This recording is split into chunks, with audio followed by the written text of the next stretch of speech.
या विषयाचे वेगवेगळे कांगोरे आहेत. हा फक्त एक दहशतवादी हल्ला नाही. या दहशतवादी हल्ल्याला 3Tच्या अँगलनं आपल्याला त्याचं विश्लेषण करता येईल.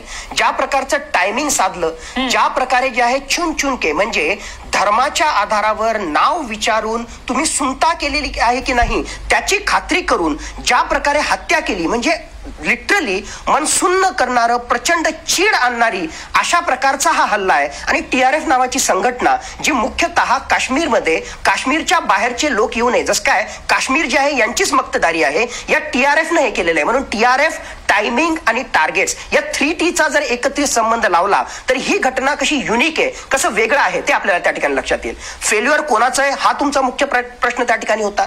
जर 2016ला सर्जिकल स्ट्राईक केलं आणि राजकीय नेतृत्व म्हणून नरेंद्र मोदी यांच्या सरकारला शाबासकी मिळत असेल, जर 2019ला बालाकोट एअर स्ट्राईक केल्याची राजकीय नेतृत्वाची शाबासकी नरेंद्र मोदी सरकारला त्या ठिकाणी मिळत असेल, तर 2025 मध्ये इतका मोठा हल्ला होतोय. आमचं इंटेलिजन्स फेल्युअर त्या ठिकाणी होतं. आमच्या राजकीय नेतृत्वानं स्पष्टच मी या ठिकाणी नाव घेतो, अमित शहा यांना इतकी प्रीमॅच्युअर स्टेटमेंट द्यायची, इतकी घाई करण्याची का त्या ठिकाणी गरज होती. ऑलमोस्ट त्यांनी काय स्टेटमेंट त्या ठिकाणी केलं की आता मार्च 2026 पर्यंत नक्षलवाद जो आहे तो समूळ त्याचा नायनाट होईल. बिलकुल बरोबर आहे. ऑन ग्राउंड जे आहेत तशा प्रकारचे चेंजेस, ऑन फील्ड आपल्याला चेंजेस त्या ठिकाणी दिसत आहेत. पण त्याला जोडूनच असं म्हणणं की काश्मीर मधला दहशतवाद जो आहे आखरी घटका त्या ठिकाणी मोजतोय, कसं काय तुम्ही त्या ठिकाणी स्टेटमेंट तसं करू शकता. ऑन ग्राउंड तर तशा प्रकारचे इनपुट तुमच्याकडे नाहीयेत. आणि आजच्या घटनेनं हे त्या ठिकाणी दाखवलेलं आहे की तुमचं ते राजकीय स्टेटमेंट आहे. कारण पाकिस्तान सारखा ज्याच्या जीन्समध्येच, ज्याच्या जनुकामध्येच anti Hindu, anti Bharat stance ठासून भरलेला आहे, चीन सारखा देश जोपर्यंत त्याचं चायना पाकिस्तान इकॉनॉमिक कॉरिडॉरशी संबंधित आर्थिक हित पाकिस्तानशी जुडलेलं आहे, तोपर्यंत तो पाकिस्तानला त्या ठिकाणी सपोर्ट देईल. मग असा पाकिस्तान आपलं शेजारी राष्ट्र असताना विदाऊट काही खमकी भूमिका घेता कशा प्रकारे आपल्याला जो आहे हा दहशतवाद समूह त्या ठिकाणी नष्ट करता येईल. फेल्युअर कोणाचं आहे? फेल्युअर हे जम्मू काश्मीर पोलिसचं आहे. फेल्युअर कोणाचं आहे? इंटेलिजन्स एजन्सीजला ऍक्शनेबल इंटेलिजन्स इनपुट न देता येणं आणि त्याच्यानुसार जम्मू काश्मीरच्या पोलिसांना ऍक्शन न करता येणं त्यांचं फेल्युअर आहे. फेल्युअर कोणाचं आहे? राजकीय नेतृत्व. काहीसं मी म्हणतोय, पूर्णतः ऑफकोर्स त्यांचं अपयश नाही, कारण मागच्या काही काळामध्ये नरेंद्र मोदी सरकारने खूप खमकी भूमिका घेतलेली आहे पाकिस्तानच्या विरुद्ध. पण राजकीय नेतृत्व ज्यानं बडबोलेपणा केला, ज्यांनी प्रीमॅच्युअर स्टेटमेंट त्या ठिकाणी केलं की नाही नाही नाही आमचा जम्मू काश्मीरचा प्रश्न जो आहे दहशतवादाचा प्रश्न बस आता शेवटच्या घटका त्या ठिकाणी मोजतोय. जर शेवटच्या घटका मोजत असल्या असत्या तर एवढा मोठा अतिरेकी हल्ला आणि त्याचे जे विपरीत परिणाम होणार आहेत ते भारताला भोगावे लागले नसते. माझ्या मते आपल्या चर्चेत त्या ठिकाणी येईलच, पण याला फक्त दहशतवादी हल्ला म्हणून पाहू नका. ज्या प्रकारे हिंदूंना टार्गेट करून नॉन मुस्लिम लोकांनाच मारण्याचे यांनी त्या ठिकाणी काम केलं, त्याच्या अँगलनं आता प्रत्येक भारतीयामध्ये, मुख्यतः प्रत्येक हिंदूमध्ये प्रचंड चीड आलेली आहे. जनमानसामध्ये ती भावना आहे आणि त्याच्या अँगलनं आता असा विचार केला जातोय की हिंदू आणि मुस्लिम हे जे एक प्रकारचं ध्रुवीकरण आहे भारतामध्ये ते मोठ्या प्रमाणावर होतं की काय असा विचार केला जातोय. पण खरोखरच भारताची जगामध्ये खरी ओळख जर त्या ठिकाणी असेल तर विविधता, मग त्यामध्ये भौगोलिक विविधता असेल, जैविक विविधता असेल, धार्मिक विविधता. 1947 पासून आतापर्यंतचा इतिहास पाहिला तर पाकिस्तानचे बुरे हाल झाले, बांगलादेशचे बुरे हाल झाले, तिथल्या मायनॉरिटीजला म्हणजे हिंदूंना अत्याचाराला सामोरं जावं लागतं. पण भारत हा असा एकुलता एक देश आहे की ज्या ठिकाणी हिंदू आणि मुस्लिम आमच्यामध्ये जे आहेत विचार प्रवाह वेगवेगळे त्या ठिकाणी असतील पण आपण एकत्रित आहोत. आणि अशा प्रकारचे भरपूर मुस्लिम असतील जे अशा विचारधारेला, या मेंटॅलिटीला भाव देणार नाहीत. आणि अशा प्रकारची मेंटॅलिटी असणारे आपल्या देशातले असो किंवा देशाच्या बाहेरचे असो, ती वृत्ती आपल्याला ठेसलीच पाहिजे. हे या उदाहरणावरून आपल्या समोर स्पष्टपणे येतं. मला ना यावेळेला लक्ष पिक्चर जो आहे ना त्याच्यामधला एक डायलॉग आठवतो की ज्याच्यामध्ये एक पाकिस्तानी अधिकारी सांगत असतो की आम्ही भारतीय सैनिकांना फक्त गोळ्या नाही घातल्यात, आम्ही त्यांच्या 2 भुवयांच्या मध्ये कपाळावर त्यांना गोळ्या घातल्यात. एवढे सॉफ्ट टार्गेट हे भारतीय बनले आमच्यासाठी. इथे पण ना परिणय फुकेची असंच काहीतरी झालंय. कर्नाटक मधल्या एक स्त्री आहेत, एक लेडी आहेत ज्यांच्या पतीला गोळी घालण्यात आली, त्यांचा मृत्यू झाला. त्यांचं वाक्य आहे, त्यांनी सांगितलं त्या दहशतवाद्याला की मला गोळी घाल, मला मार. त्यावेळी तो दहशतवादी त्यांना काय सांगतो, मोदी के जाके बोलो, तुमच्या पंतप्रधानांना, पंतप्रधान मोदींना जाऊन सांगा. म्हणजे हे तुमच्या 2 भुवयांच्या मध्ये गोळी घालून तुम्हाला मारण्यासारखंच आहे परिणय फुकेजी.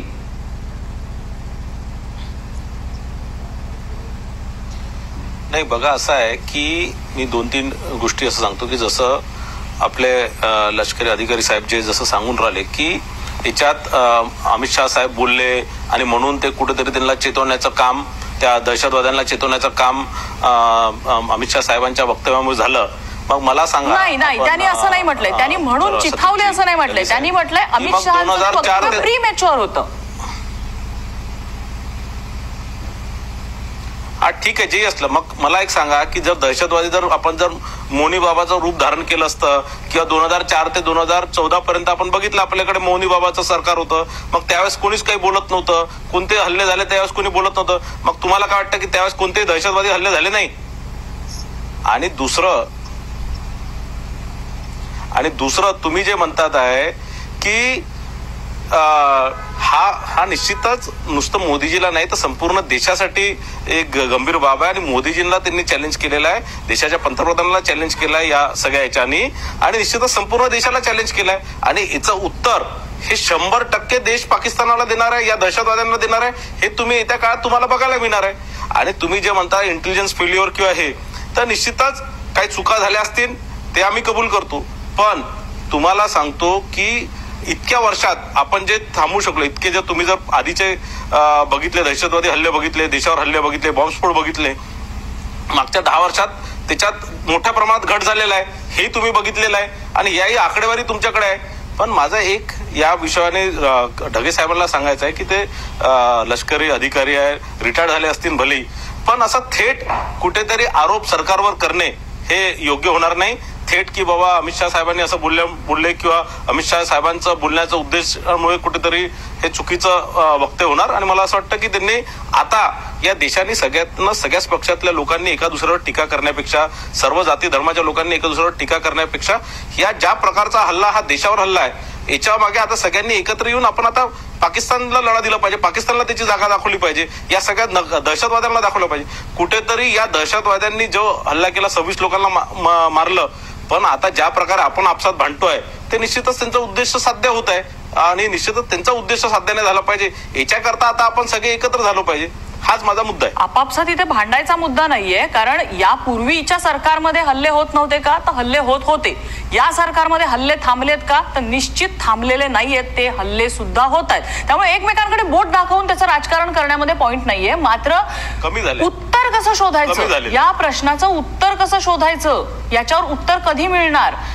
घुसके मारेंगे वगैरेची भाषा करत जर असतील नेते, किंवा दहशतवाद संपणार आहे, नक्षलवाद संपणार आहे, अशी जर भाषा नेते करणार असतील आणि त्यांच्या नाकावर टिचून जर हा हल्ला होत असेल, आपले पंतप्रधान हे खूप स्ट्रॅटेजिक बोलणी करण्यासाठी जेव्हा परदेश दौऱ्यावर असतात, त्या दौऱ्याला संदेश देण्याचा प्रयत्न जर त्या दहशतवादी हल्ल्यातून होत असेल तर त्याला काय म्हणायचं? ढगे सर.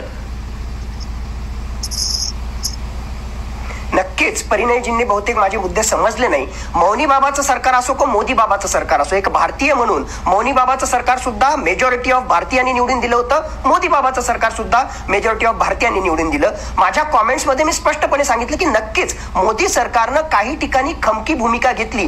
याचा अर्थ असं नाही की मोदी सरकारनं जे काही केलं आणि ज्या काही गोष्टी आहेत त्या फक्त बरोबरच आणि मोदी सरकारच्या कुठल्याही उणिवा नाही.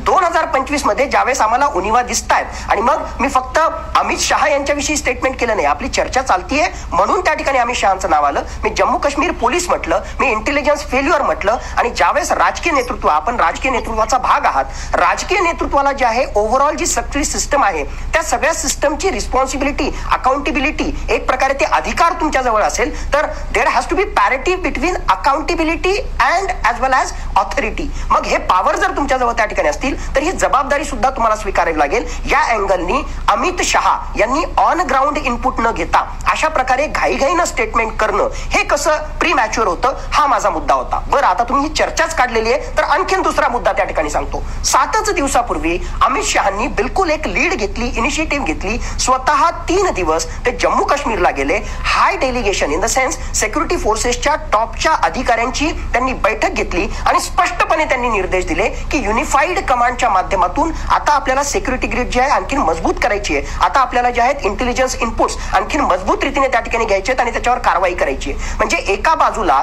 अशा प्रकारची मीटिंग घेता, तुम्ही स्पष्ट निर्देश देता आणि तरी सुद्धा ज्या प्रकारची ही घटना घडली आणि जे आपल्या समोर त्या ठिकाणी येते, खऱ्या अर्थानं जम्मू काश्मीर पोलीस त्या ठिकाणी गाफील होतं. इथे जे आहे आर्मीचा रोल नाहीये, इथे सीआरपीएफचा सुद्धा रोल नाहीये. कारण हे जे पहलगाम शहर आहे आणि अशा प्रकारचं टुरिस्ट प्लेस त्या ठिकाणी असल्यामुळे आणि सिटी असल्यामुळे मुख्यतः फर्स्ट इयर प्रथम स्तर जो आहे तो जम्मू काश्मीर पोलीसच्या व्यवस्थेचा त्या ठिकाणी येतो. जम्मू काश्मीर पोलीसचे जे आहेत ॲडिक्वेट पोलीस फोर्स त्या ठिकाणी नाहीये, तुमचं चेकिंग बरोबर त्या ठिकाणी नाहीये, तुम्ही गाफील आहे. या सगळ्या गोष्टी रेकीमध्ये आलेल्या आहेत.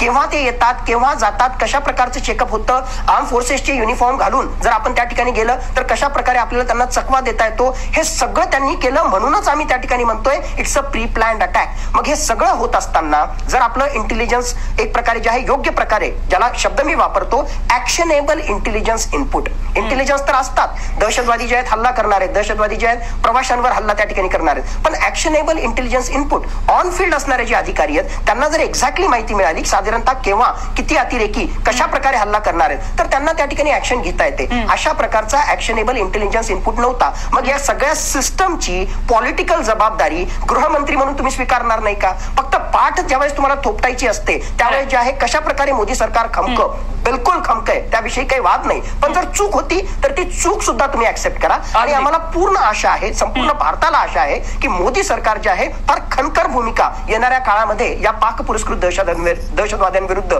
स्पष्टपणे घेईल. नाही अगदी. आणि त्यांनी दौरा अर्धवट सोडून ते आलेत आणि त्या फार वेळ न दौडता अगदी एअरपोर्टवरती त्यांनी महत्वाची बैठक घेतली. याच्यामधनं तत्परता आपल्याला दिसून येते. त्यामुळे सरकारला संधी सुद्धा यामध्ये द्यायला हवी. ओगलेजी, कसं आहे, जसं